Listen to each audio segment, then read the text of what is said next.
வணக்கம் நண்பர்களே, welcome to my channel CCF உங்கள் cricket with mister cocktail furious. இப்போ நம்ம டிஸ்கஸ் பண்ண போற டாபிக் SA20 2025 மேட்ச் 4 ஓட ரிவ்யூ தான் நம்ம டிஸ்கஸ் பண்ண போறோம். Between Joburg super kings versus MI cape town at Johannesburg.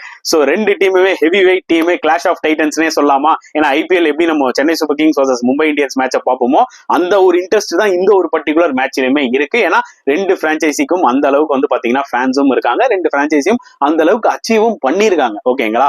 So அந்த வகையில வந்து பாத்தீங்கன்னா இந்த ஒரு பர்டிகுலர் மேட்ச்ல ஜோபர்க் சூப்பர் கிங்ஸ் 6 ரன்ஸ் வித்தியாசத்துல, அதாவது DLS மெத்தட் மூலியமா அந்த மேட்சை வின் பண்ணிட்டாங்க. It was a rain curtailed match, ஒன்றும் பண்ண முடியாது, நல்லா ஞாபகம் வச்சுக்கோங்க. அதுக்குதான் உஷாரா ஃபேப் டு பிளேசஸ் டாஸை வின் பண்ணி போலிங் எடுத்தாரு. அண்ட் இந்த ஒரு ஜோஹன்னஸ்பர்க் விக்கெட்டை பார்க்கும்போது எனக்கு என்ன தோணுச்சுன்னா, அது டிபிக்கல் ஜோபர்க் விக்கெட் கிடையாதுங்க. எப்பவுமே ஃபாஸ்ட் அண்ட் பவுன்ஸா அந்த மாதிரி இருக்கும். பட் ஆனா இந்த ஒரு விக்கெட் கொஞ்சம் ஸ்டிக்கியா இருந்துச்சு. கொஞ்சம் வந்து பாத்தீங்கன்னா பால் ஹோல்ட் ஆகி வந்துச்சு, ஸ்பின்னர்ஸ்க்கு லைட்டா அசிஸ்டன்ஸ் இருந்துச்சு. எனக்கே ரொம்ப ஆச்சரியமா இருந்தது, இந்த மாதிரி ஒரு ஜோஹன்னஸ்பர்க் பிச்சை நான் பார்த்ததே கிடையாது அப்படின்ற மாதிரி. ஸோ மேபி வந்து மழை இதுக்கு முன்னாடி 2-3 நாள் இருந்ததுனால கவர்ஸ் அண்டர் கவர்ஸ்ல இருந்ததுனால கொஞ்சம் விக்கெட் ஸ்டிக்கியா இருக்கு போல இருக்கு. So good toss to win for ஃபேப் du places, அதுல எந்த டவுட்டுமே கிடையாது. அண்ட் MI கேப் டவுன் வந்து பாத்தீங்கன்னா 140 ரன்ஸ் போஸ்ட் பண்ணாங்க 20 overs, 140 for 6. ஒரு ஸ்டேஜ்ல அவங்க 120 அடிப்பாங்களான்ற மாதிரி இருந்துச்சு. நல்லா ஞாபகம் வச்சுக்கோங்க. First 10-12 overs Joburg super king bowlers செம்மையா போட்டாங்க, வேற லெவல்ல போட்டாங்க. கண்டிஷன்ஸை யூஸ் பண்ணி திணற விட்டாங்க MI பேட்டர்ஸ். அண்ட் அடுத்த லாஸ்ட் 8 overs வந்து பாத்தீங்கன்னா MI பேட்ஸ்மேன்ஸ் வந்து பாத்தீங்கன்னா டாமினேட் பண்ணிட்டாங்க தான் சொல்ல முடியும். அங்கதான் ஜோபர்க் சூப்பர் கிங்ஸ் வந்து கொஞ்சம் டிசப்பாயிண்ட் ஆயிருப்பாங்க.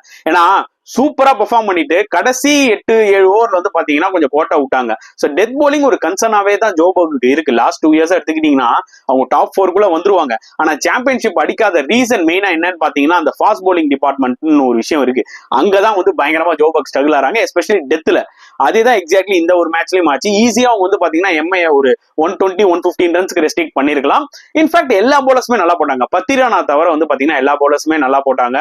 அது வந்து டேவிட் வீசேயா இருக்கட்டும், சிபாம்லாவா இருக்கட்டும், இல்ல ஷம்சியா இருக்கட்டும், இல்ல எவன் ஜோன்ஸா இருக்கட்டும், எல்லாருமே அவங்களோட கான்ட்ரிபியூஷனை சூப்பரா கொடுத்தாங்க. பட் பத்திரானா இனிஷியல் 2 overs நல்லா போட்டிருக்கலாம், பட் லாஸ்ட் 2 oversல ரன்னை வாரி கொடுத்துட்டாருங்க.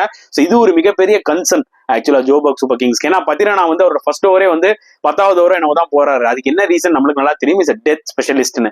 பத்திரானாவோட பேஸ் வந்து பாத்தீங்கன்னா ரீசென்ட் டைம்ஸ்ல கொஞ்சம் கம்மியா இருந்தது. ஆனா இந்த ஒரு பர்டிகுலர் மேட்ச்ல 148-150 கூட கிளிக் ஆனாரு ஆக்சுவலா. பட் அன்பார்ச்சுனேட்லி லாஸ்ட் 2 oversல வந்து ரொம்ப எக்ஸ்பென்சிவா வந்துட்டாரு. ஒன் டைமென்ஷனலா போலிங் போடுற மாதிரி எனக்கு தோணுது. அவுட் சைட் ஆஃப் ஸ்டம்பே நான் போடுறேன்ற மாதிரி தோணுது. ஸோ பேட்ஸ்மேனால ஈஸியா அதை ப்ரெடிக்ட் பண்ண முடியுது.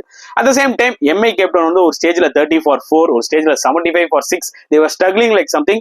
ஒன்ஸ் அகைன் ஜார்ஜ் லிண்டேவா இருக்கட்டும், பாட் கீட்டரா இருக்கட்டும், ரெஸ்கியூ பண்ணிட்டாங்க MI கேப்டவுனை லாஸ்ட் மேட்ச்ல விளையாடின மாதிரி.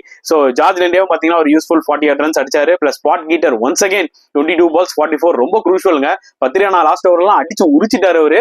ஸோ அதுதான் மெயின் ரீசன் அவங்க 140 அச்சீவ் பண்றதுக்கு. ஸோ அவங்க 140 அடிக்கும் போது எனக்கு என்ன தோணுச்சுன்னா, ஓகே கண்டிப்பா வந்து இது அவ்வளவு ஈஸியா இருக்காது இந்த சேஸ் ஜோபர்க் சூப்பர் கிங்ஸ்க்கு. ஏன்னா நீங்க MI கேப்டவுன் போலிங் எடுத்துக்கோங்களேன், செம ஸ்ட்ராங். இந்த மேட்ச்ல ரபடாவும் உள்ள வந்துட்டாரு. ஒரு பக்கம் ட்ரெண்ட் போல்ட், ஒரு பக்கம் ரபடா, ஒரு பக்கம் ரஷீத் கான், ஜார்ஜ் லிண்டே நல்லா போடுவாரு, அஸ்மதுல்லா ஓமர்ஸாய், என்ன மாதிரி டீமா இருக்கு பாருங்க. சோ டெஃபினட்டா அவங்க வந்து ரொம்ப கான்பிடென்ட்டா இருந்திருப்பாங்க. இந்த ஸ்டிக்கி விக்கெட்ல 140 வந்து பாத்தீங்கன்னா it's a good score. And அதுக்கேற்ற மாதிரி பாத்தீங்கன்னா ஜோபர்க் வந்து இனிஷியலா ஆக்சுவலா டெவன் கான்வே அவுட் ஆயிட்டாரு. அதுக்கப்புறம் நல்ல ஒரு knock from captain Faf du Plessis. அவர் வந்து பாத்தீங்கன்னா பால் சேஸ் பண்ணா அவர் பாட்டுக்கு அடிச்சுக்கிட்டே இருந்தாரு. பட் ஒரு எண்ட்ல டிப்ளாய் ரொம்ப கஷ்டப்பட்டு இருந்தாரு, டைமிங்கும் கிடைக்காம பால்ஸையும் வேஸ்ட் பண்ணிட்டு இருந்தாரு. அப்புறம் நம்பர் 4ல வந்து பேஸ்டோ இறங்கி டப்பு டப்புன்னு ஒரு 6-4 அடிச்சுட்டு அவரும் அவுட் ஆயிட்டு போயிட்டாரு. அப்புறமா தான் டிப்ளாய் வந்து நடுவுல ஒரு ரெயின் பிரேக் வந்துச்சு. அதுக்கப்புறம் இறங்கி கவர்ஸ்ல ஒரு 6 ஒரு பவுண்டரி அடிச்சு அந்த மொமெண்டம் எடுத்துட்டு வந்தாரு. பட் ஒரு விஷயம் ஜோபர்க் சூப்பர் கிங்ஸ் என்ன மெயின்டைன் பண்ணாங்கன்னா, DLS மெத்தட் மூலமா அந்த ரேடார் இருக்கும்ல, இத்தனை ஓவர்ஸ்ல இவ்வளோ ரன்ஸ் இருக்கணும்னு சொல்லிட்டு அதை பக்காவா மெயின்டைன் பண்ணிட்டே வந்தாங்க. அதுதான் மெயின் ரீசன் ஆக்சுவலா இன்னைக்கு JSK ஆக்சுவலா வின் பண்ண காரணம். ஏன்னா ஃபுல் மேட்ச் நடந்திருந்தா மேபி MI கேப்டன் புஷ் பண்ணி இந்த மேட்சை வின் பண்ண கூட வாய்ப்புகள் இருந்திருக்கும். இன்னும் ஒரு 1 or 2 விக்கெட்ஸ் எடுத்திருந்தாங்கன்னா JSK would have been under trouble. அதுல எந்த டவுட்டுமே கிடையாது. சோ எண்ட் ஆஃப் த டே நம்ம வந்து JSKக்கும் கிரெடிட் கொடுத்தானுங்க. ஏன்னா அவங்க அந்த ஒரு பர்டிகுலர் ஸ்கோர் லைன் அப்படியே மெயின்டைன் பண்ணாங்க பாத்தீங்களா. ஏன்னா மழை வர போதும் தெரியும், DLS மெத்தடும் எல்லாமே வரும்ன்றது அவங்களுக்கு தெரியும். சோ அந்த விஷயத்துல அவங்க கொஞ்சம் ஸ்மார்ட்டா இருந்தாங்கன்னு கண்டிப்பா சொல்லுவோம். MI captain will be disappointed because first மேட்சை டாமினேட் பண்ணி வின் பண்ணாங்க. இந்த மேட்ச்லயும் வந்து பாத்தீங்கன்னா 75 for 6ல இருந்து கஷ்டப்பட்டு அடிச்சு 140 வரைக்கும் எடுத்துட்டு வந்தாங்க. அண்ட் போலிங்கும் வந்து பாத்தீங்கன்னா கம்பேக் ஆனாங்க. ஏன்னா ககிசோர் ரபடா ஸ்பெல் எல்லாம் அல்டிமேட்டா இருந்துச்சு.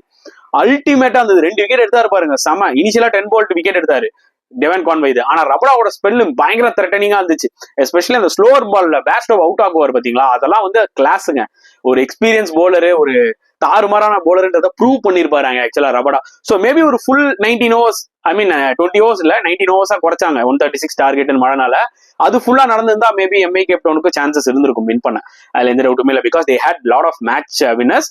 ஜேஎஸ்கே கூட சேஸ் பண்ணிருக்கலாம், but end of the day JSK win பண்ணிட்டாங்க 6 runs வித்தியாசத்துல டிஎல்எஸ் மெத்தட் மூலமா. they will be so happy with this points. அதுல எந்த டவுட்டுமே இல்லை. எம்ஐ வந்து பாத்தீங்கன்னா அந்த ஃபர்ஸ்ட் மேட்ச்ல போனஸ் பாயிண்டோட வின் பண்ணாங்க. ஈவன் தோ இந்த மேட்ச் அவங்க தோத்தாலுமே அவங்க டாப் 4 நுழைய நல்ல ஒரு சிச்சுவேஷன் இருக்கு. அடுத்து ஒரு 2 மேட்ச் வின் பண்ணாங்கன்னா கூட போதும், அவங்க இன்னுமே ஸ்டெபிலைஸ் பண்ணிடுவாங்க டாப் 2ல. அந்த அளவுக்கு அவங்க டாமினேட் பண்ணிட்டாங்கன்னா பாத்துக்கோங்க இந்த மேட்ச் 1. சோ வெயிட் பண்ணி பார்க்கலாம் எப்படி இந்த 2 டீமும் ரிமைனிங் மேட்சஸ் ப்ரோக்ரஸ் பண்ண போறாங்கன்னு சொல்லிட்டு. சோ இந்த ஒரு பர்டிகுலர் மேட்ச் பத்தி நீங்க என்ன ஃபீல் பண்றீங்க மறக்காம கமெண்ட் செக்ஷன்ல போடுங்க. இந்த வீடியோ பிடிச்சிருந்தா லைக் பண்ணுங்க, ஷேர் பண்ணுங்க, முடிஞ்சா சப்ஸ்கிரைப் பண்ணுங்க. சோ நெக்ஸ்ட் வீடியோல பார்க்கலாம் ஃப்ரெண்ட்ஸ். until then bye.